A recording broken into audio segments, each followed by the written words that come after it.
Welcome to Back at the Movies, the podcast where we revisit our favorite Siskel and Ebert episodes. Almost 50 years ago, two Chicago film critics, Gene Siskel. I'm Gene Siskel of the Chicago Tribune. And Roger Ebert. And I'm Roger Ebert of the Chicago Sun-Times. Were hired to discuss movies on a local PBS station. They were rivals and competitors. Thumbs up, thumbs down is such an arbitrary thing anyway. Not arbitrary. And over 3 decades, they never missed a chance to let the other one know he was wrong. I'm really surprised at you. You should be ashamed of yourself. What, First of all, for not agreeing with you? I've never been ashamed of that. I've been proud of that. Making their fights over movies the stuff of legend. Their passion for film made them television stars and helped pave the way for a generation of movie lovers, including your hosts, Dylan Wilcox and Miranda Broder. I'm your co-host, Dylan Wilcox, a movie buff who went from selling popcorn at the local movie theater to working in Hollywood. And I'm your co-host, Miranda Broder, an English and film teacher living in the Bay Area. We've experienced so many movies together throughout the years, and so many discoveries were thanks to Siskel and Ebert. We'll be reviewing the movies and the reviewers, discussing if the films hold up and if their opinions hold up, as we hope to discover and rediscover some gems along the way. This is Back at the Movies, and the balcony is open. In today's episode from October 11th, 1997, it's Battles of the 90s Hunks, as we revisit Boogie Nights, starring Marky Mark Wahlberg, and 7 Years in Tibet, starring Brad Pitt. We're talking porn, Nazis, and we'll decide which is longer, Dirk Diggler's special talent, or 7 Years in Tibet's runtime. All that and more, including Julianne Moore, back at the movies. Boogie Nights. I'm a star. A great big shining star. I'm not going to hold back how much I fucking love this movie. Yes. No suspense here. It premiered in Toronto in September of 1997. I saw it in October. It was my first friend date with Sarah, who's one of my nearest and dearest, who I love. And we bonded over this movie, and that started, one of the friendships for the ages. Just a little later than ours, Miranda. Yeah. It was really well received. The cast is to die for. I mean, Mark Wahlberg in his first big role, Julianne Moore, her first Oscar nomination, Burt Reynolds, his first Oscar nomination, although he apparently did not want to do the movie at all and distanced himself. And then he got the nomination, and then he begrudgingly was an Oscar nominee. Crazy. I was so curious to hear what the boys would think of this, and here's Siskel, clip 4. I particularly want to praise the casting of this film in big roles and small by Christine Sheeks. Every role of the large cast is perfectly realized. But as well as Boogie Nights plays at the end of the movie in a sequence that sums up the fate of all the characters, I was left cold, frankly. Their fate seemed arbitrary, and I certainly found no larger meaning in this film. That's why you're getting a positive, to be sure, but mixed review. I am not happy with Siskel right now because, yes, it's thumbs up, but I don't understand where he's coming from, and the whole leaving me cold, it just, to me, has the opposite effect. I think it's very loving towards its characters, and we could talk about, he says this later, but it's about this world that we've never seen at this scope before. No. And really takes its time and lives with the characters so much. And Yeah, go ahead. Can I just interject? I think that no, I'm going to talk about this movie the entire time. Dylan, is it possible? I just before you go on to the next subject, I just want to talk about what was just said. I'm wondering if it wasn't that the characters left him cold, but it seemed to me like he was saying he wasn't sure what the greater purpose of the movie was. What was the theme of this movie? What was the purpose of this movie? Why did it get made? And so, I mean, I have my opinion, but I was wondering, since you sort of vehemently disagree with him, what is it that you think the overriding theme of this movie is? I think the theme of this movie is found family, and they're all outcasts by society, kind of in the nature of what they do, and they've all come to porn for one reason or another, usually not the healthiest reasons. But in these broken souls, they have formed a family and a community, and there is a lot of love there. Right. And I understand how, especially in the last part of the movie, and we can talk about this a little bit more about the kind of post-Pulp Fiction Tarantino gunplay and drugs, and kind of get swept up into that. But I think it really is the humanity of a group of people doing something that most of us watch or have watched, but don't want to talk about in the open. And I think this movie is so brave that it not only does that, but has so much humanity towards its characters. Yeah, and I mean, the director, he's choosing I think one of the biggest jobs of a director is choosing their cast. And he does, like you said before, he chooses like just top-notch actors. Not only Mark Wahlberg and Burt Reynolds and Julianne Moore, but Don Cheadle, John C. Reilly, William H. Macy, Philip Seymour Hoffman, Heather Graham. Also, I want to note Nina Hartley. Yes. But I mean, like, all of them just are absolutely brilliant in their particular roles, and they were just perfectly cast. It almost had great cast, great script, and good music. And great direction. Is that so hard? Let's listen to what Ebert said. He was much more my speed. Mixed. Yep. This is on my list of the 10 best films of the year. This is a wonderful film. And that last sequence with the guy throwing the firecracker. Well, I'm talking about. That was a fab. You've got to admit that's one of the best stretches of film you've ever seen. No, I don't. It is. That is what I was criticizing. Okay. Because what I was saying is when we see all of the characters. Well, there isn't a point. There isn't a point. These people are in a movie that tells a story about a pointless existence. And for a while, they were able to persuade themselves that there is a point, that they're stars, even in this genre. And then at the end, it all comes to pieces again because drugs destroy them, video destroys them, and the mob destroys them. And they try to go out into the real world again, and you're really kind of lost. That's the whole point of the film. So I agree with his effusiveness, but disagree with the pointless meaning. Yeah, what do you think? I do too. Yeah. I actually think, he reminds me of how I felt when I saw the movie the first time, back in the time when it came out in 1997, because I loved it, but I also had a feeling about it that it was kind of taking a very sex negative view of the porn world. And at the time I was going to SF State, and I was actually a human sexuality minor.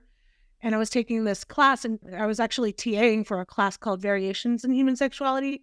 And I was very much in this like sex positive mode. And Nina Hartley actually came and did a lecture for us in that class.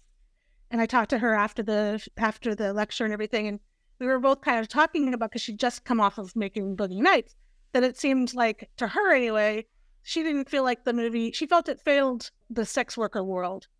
That it because it kind of goes down that road at the end of they turn to drugs, they turn to prostitution, they're all just kind of waiting at the end to find something else that they can do to bring them out of this like horrific existence, which in watching it a second time, I actually didn't feel as strongly about the sex negative attitude. I was thinking more like, this is just a sort of slice of life picture, like this is these people's story. And it happened to be that some of them didn't end that well, or they kind of got off track for a little while and then found themselves again. I mean, the Dirk Diggler, it's not like he gives up porn, right? At the end, he's still... No, he goes back, and he goes back to the family, and he apologizes, and he shows his vulnerability to his father and mother figure. And I think the movie's very clear that that's, they're his surrogate father and mother and family. What I love about this movie is how it doesn't judge. I just feel don't think it's sex negative. And I love how it shows that's part of the job. Right. And part of the filmmaking of sex is part of the job. And that brilliant way when we see the first sex scene, but the camera, goes into the camera, and you see the film reels being shot, and you see the image, and then it has to switch out to another reel. And it's so in the world of how kind of exciting this is, especially for the Dirk Diggler character. It's not until way later in the movie when they kind of step out of this little mini world that they built for themselves. You see the judgment from society, the way Don Cheadle's character can't get the bank loan, the way that Dirk Diggler gets gay bashed. Julianne Moore can't get custody of her child. That heartbreaking scene. Yeah. No, I think you're spot on when you say that this was about a found family. And like, as soon as he goes outside of the family is when things start to go downhill for him. It's not really saying that the sex worker world is flawed. It's saying that not being loyal to your people is kind of, or also, I guess you could say it's an anti-drug film because it seems like drugs kind of lead to the downfall of, some of the people. Yeah, because rewatching it, I forgot he doesn't do coke for a while. It's it's way later that Amber, his surrogate mother, makes him do it. And Mark Wahlberg. He's really good in this role. He's so good in this movie. He's so sweet and innocent at the beginning, but not in like a cheesy way or anything. A very believable and a like innocent, but also kind of just. He seems very much like a real person, like a real young guy who's okay sexually, like he's okay with his body and everything, and he's wanting to get out there into the acting world. I remember at the time being like, it was Marky Mark from the Funky Bunch is in this movie. And that was such a different way of watching him in this back then, as opposed to now, that he's one of the biggest box office stars of all time and an Academy Award nomination under his belt for The Departed, which I think is weird in retrospect. But anyway, and he really is the center of this movie. And I think this is the best he's ever been by a long shot. Yep. And I think that P.T. Anderson's probably best film that he's ever done as well. Yeah, I do love There Will Be Blood. It's also great to watch such a brilliant filmmaker at the beginning of their career. This was the second movie after that movie Hard Eight, which he had a huge problems with the distributor changing the title. In fact, so much so that for this, the first shot, the words Boogie Nights are in the actual movie. It's not a super title, so they couldn't change it. Let's hear a little bit of their argument because I think... Sorry, go ahead. I just wanted to mention... Because you said There Will Be Blood. I agree with you that is definitely one of my favorite of his films. But there's something about Boogie Nights where you actually kind of want to watch it more than once. You want to watch it. I've seen it so many times. I'd like to watch that movie every 5 years or so, and it's still good. Whereas I never craved watching There Will Be Blood. Mm-hmm. It's fun. The music's fun. I should say for the rewatch this time, because I have seen it so many times, we went to go to the theater. They were just playing it at the newly reopened Egyptian in LA. And it was so great to see it with a crowd. Saw it with Sarah, so it was full circle. And seeing it on the big screen was just also the little bits of cast and just all the great acting. And that makes it so rewatchable, as you say, is because they're just so fun to watch, even if they're just like Philip Seymour Hoffman just stands there and I am drawn to him. Such a great character. Their costumes are great too. There's not even really that much nudity in the film. Like for a movie about pornography, there's hardly any nudity. Yeah, let's hear this argument because I think Ebert says some interesting things.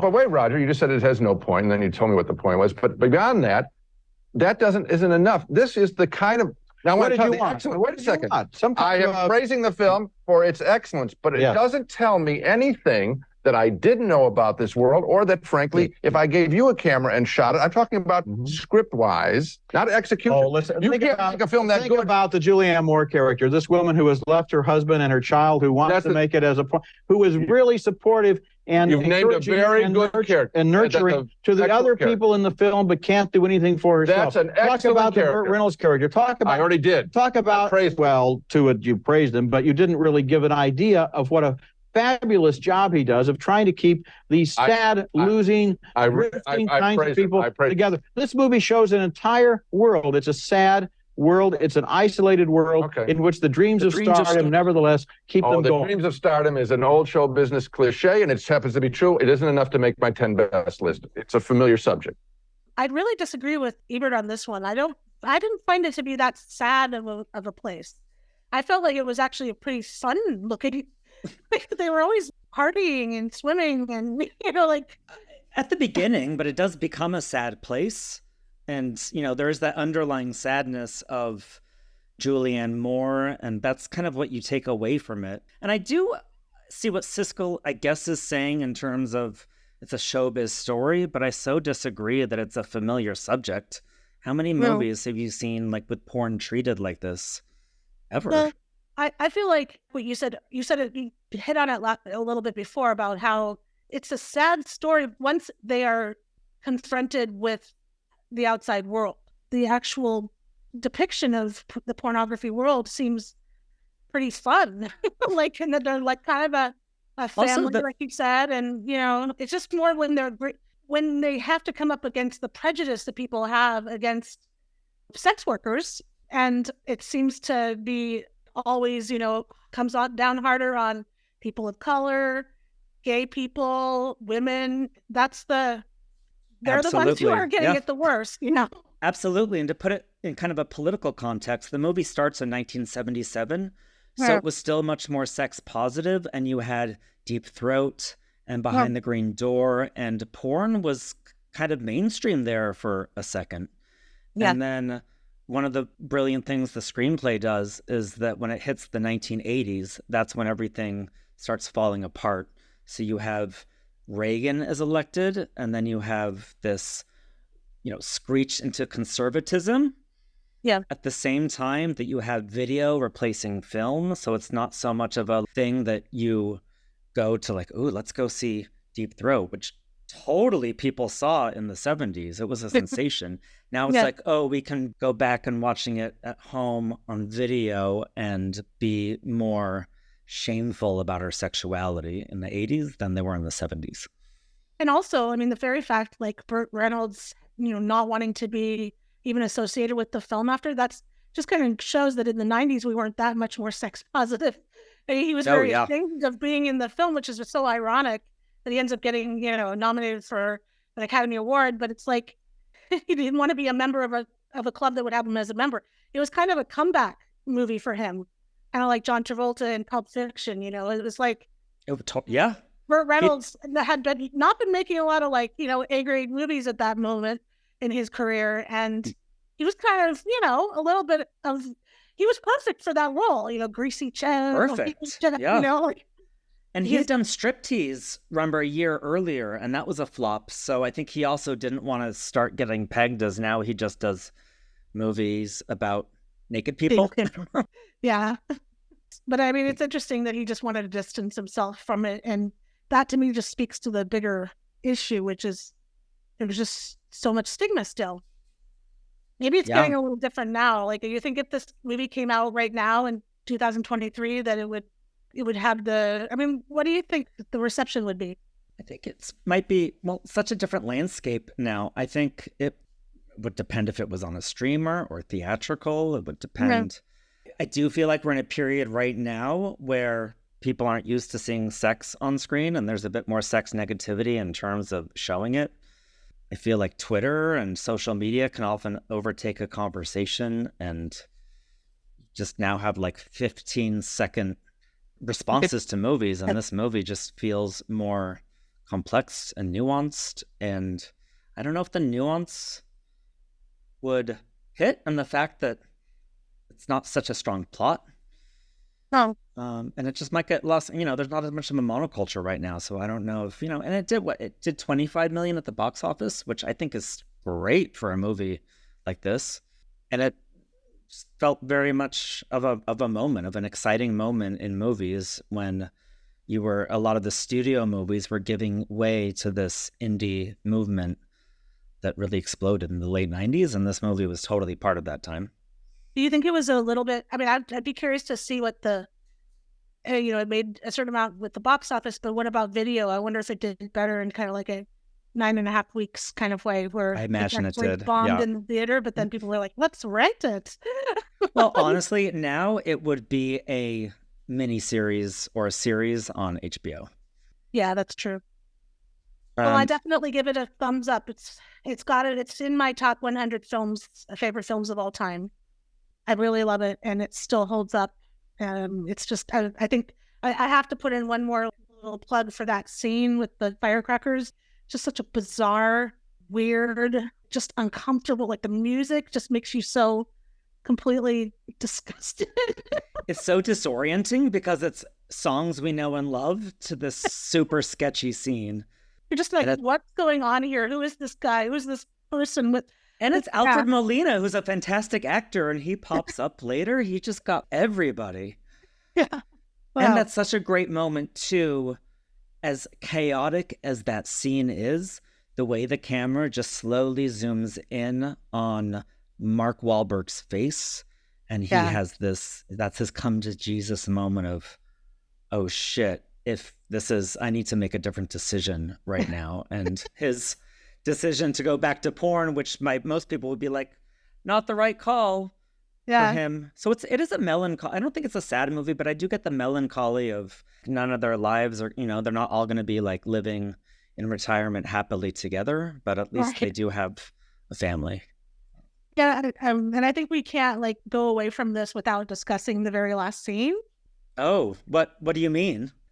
I mean... You mean the closing credits? Yeah, those were the best credits. Yeah. Oh my God. Did you see how big those credits were? Really big. The longest credits I've ever seen. Did you know about the scene going into it? Because I did. I can't remember if I knew at the time about it. I can't remember whether it was a prosthetic or not, and I forgot to look it up. Is it? Yo, absolutely. Yeah. Miranda. Come on. Mark Wahlberg would be in the wrong business. I think there's... This were otherwise. Well, something I revisited Raging Bull a few years ago, and I'd forgotten how much this last scene is a direct dialogue with that movie. Yep. But he takes it up a notch. And is it shock value? Is it delivering the quote unquote thumb shot of the movie? Sorry, Mom, if you're listening. I guess it is probably a little bit of all of that. Like, I think it's like people were wanting to see it. Like, they kept teasing it throughout the entire movie because everyone kept talking about it and just being marveling at it. And then we don't get to actually see it. I think it would have been kind of disappointing if we hadn't been able to, but it was also sort of shocking because you don't see a lot of full frontal male nudity in the 90s. No. Especially, kind of hard. And it's, well, it's like you might see some little flaccid willies in what's the one, the English film? Angels and Insects? No, not that one. Oh, well, they're running around the pond. Oh, A Room with a View. A Room with a View, of course. It's one of I hope you appreciate the immediate catalog I have when you say British movies with full frontal male nudity, and I can start rattling them off. You totally do. You have it for every country. Yeah. Tell me, Korea. Come on. But yeah, that was part of the fun of the movie, and it does end on a up note, so to speak. Yeah, huge thumbs up. I would say, if not top 10 of all time, top 20. And yeah, I'd say huge thumbs up. Huge, yes. My thumb is 13 inches up. So we're all in agreement, although Siskel needed to get with the program a little bit more on this one. Yeah.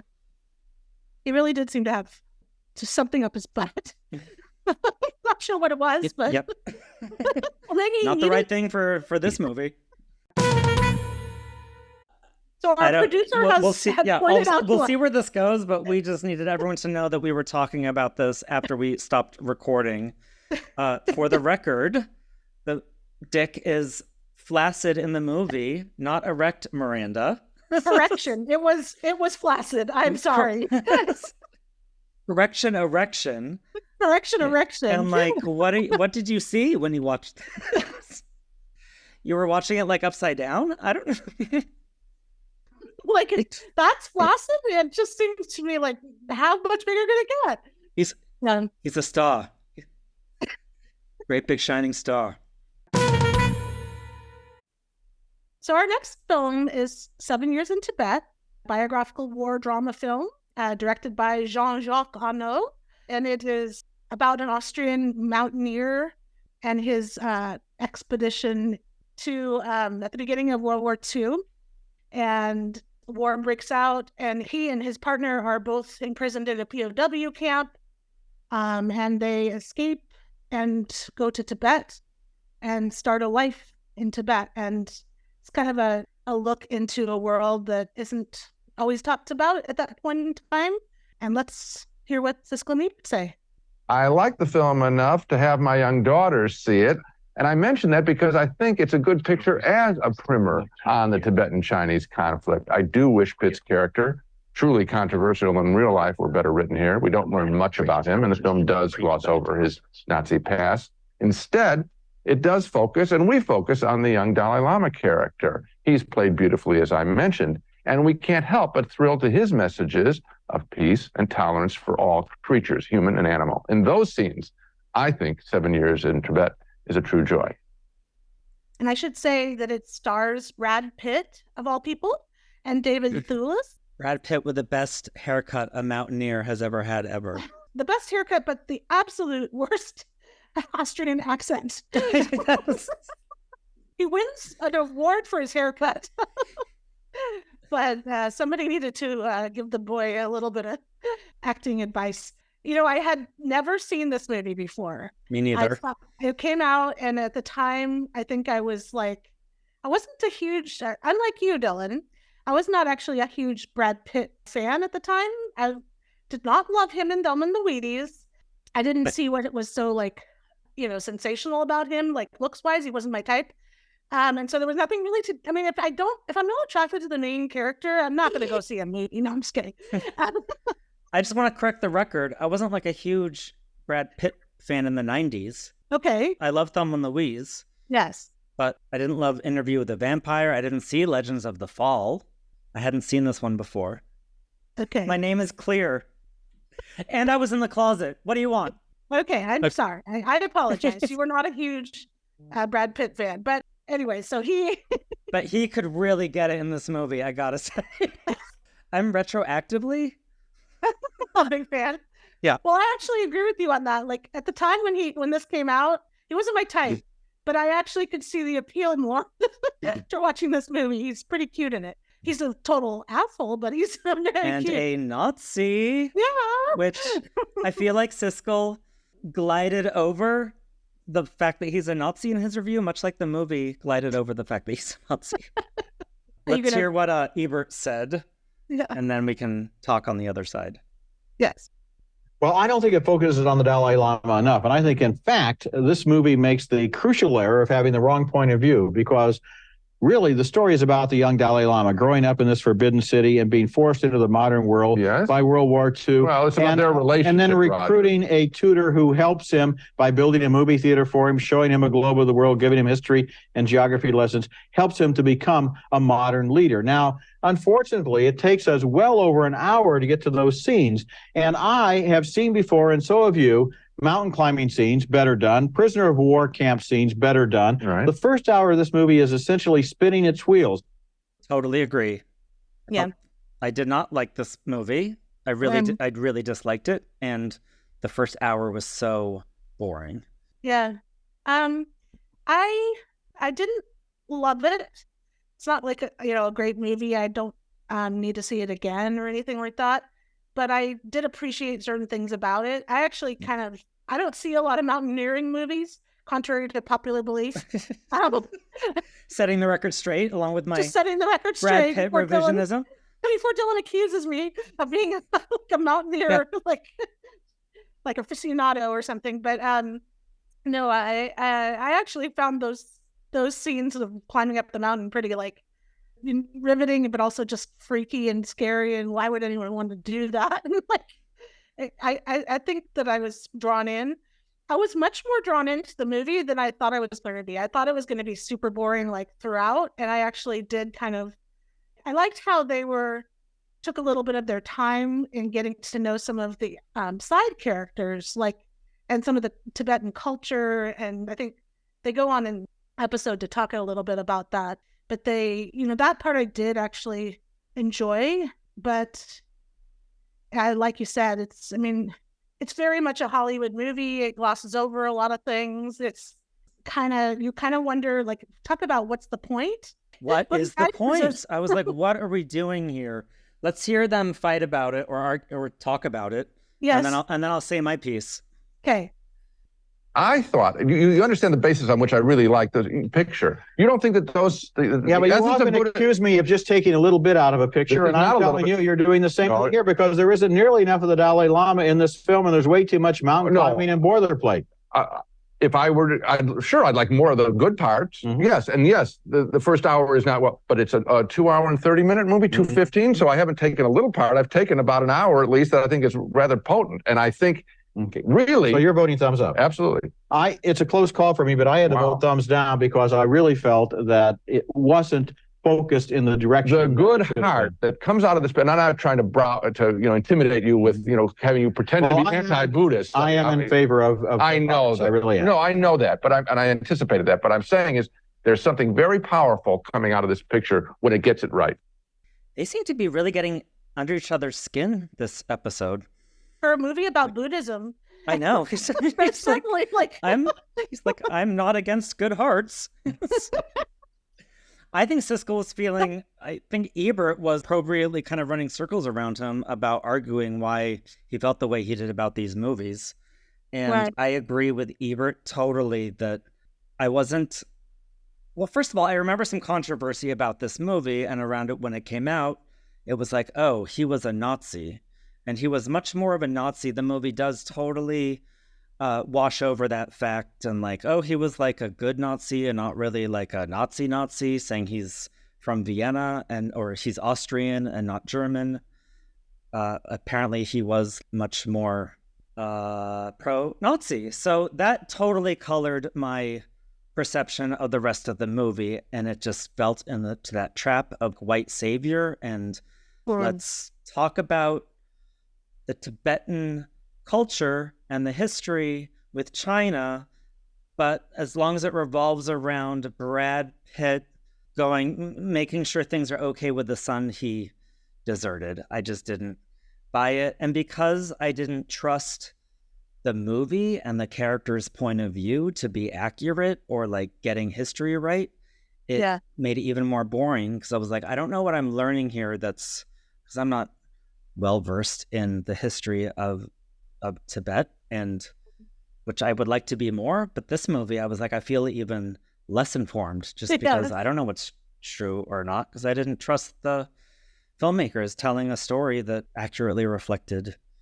the culture. And it felt like very travelogue-y. It felt like based on the book, sounds like white man comes and learns about Tibetan culture and makes his life better. And at the end of the movie, I'm like, but Tibet's still not free. Right. Yeah. And just the stereotypical depiction of everybody, the Chinese, for instance, to me, I feel like as soon as you make the quote unquote bad guy just all bad, you kind of lost me. There has to be some nuance there. I mean, it seemed like a bunch of cliches, about like... Totally. And, the communist anti-religion, I don't know. It just, that part of it felt very Hollywood to me, and just not very, like you said, I didn't learn anything. In fact, I was probably ill-advised in many ways. But maybe it was the way it was filmed, or there was some, and because they didn't use actors for the side characters, there did seem to be some authenticity and some heart there that in that part of it, like especially with his friend and the love interest. And I agree with you there. I like that she chose the other guy rather than Brad Pitt.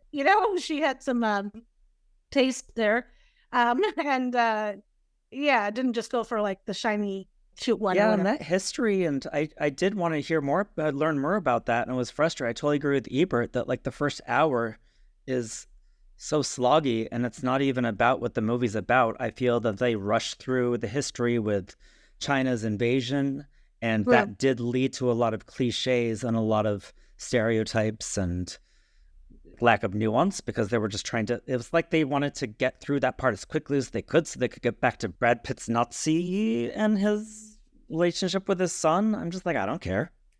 Yeah. And and I didn't even understand like what had happened with his wife at the beginning of the film. What was that about? Like, why was he so cold? And we never really go find off out. And be a mountaineer. Yeah, they kind of, and I was like, what was the real story? Was there a wife? I don't know. They're already like playing coy with the fact that he was a Nazi. Why is this being positioned as a historical movie? Yeah, it's not a great movie. No, I say give it a miss. Give it a miss. I would like to actually watch a documentary about this. Maybe not about Hans. Say his name, Miranda. I didn't practice it like you did. Heinrich. But it did make me, and I agree with you that it was beautiful, and I was, I miss the 90s when like there were actual extras and it looked lived in. But this is a big pass for me. Say it with me, Dylan. Brad Pitt. Names are so hard. Did you like the music? It was John Williams and Yo-Yo Ma. Yeah. So I did, but I was already just off the train. Yeah. Okay, so thumbs down for me. Down. So is that thumbs down for you? Okay. Yes. Thumbs down. Yeah. So we are. Yeah, it's us against Siskel for this episode. Yes. I feel like we're agreeing way more than we're disagreeing on these movies, Dylan. And we need to like. Well, I thought you were going to give a marginal thumbs up to this, and then we could go at it. But you let me down with your negativity.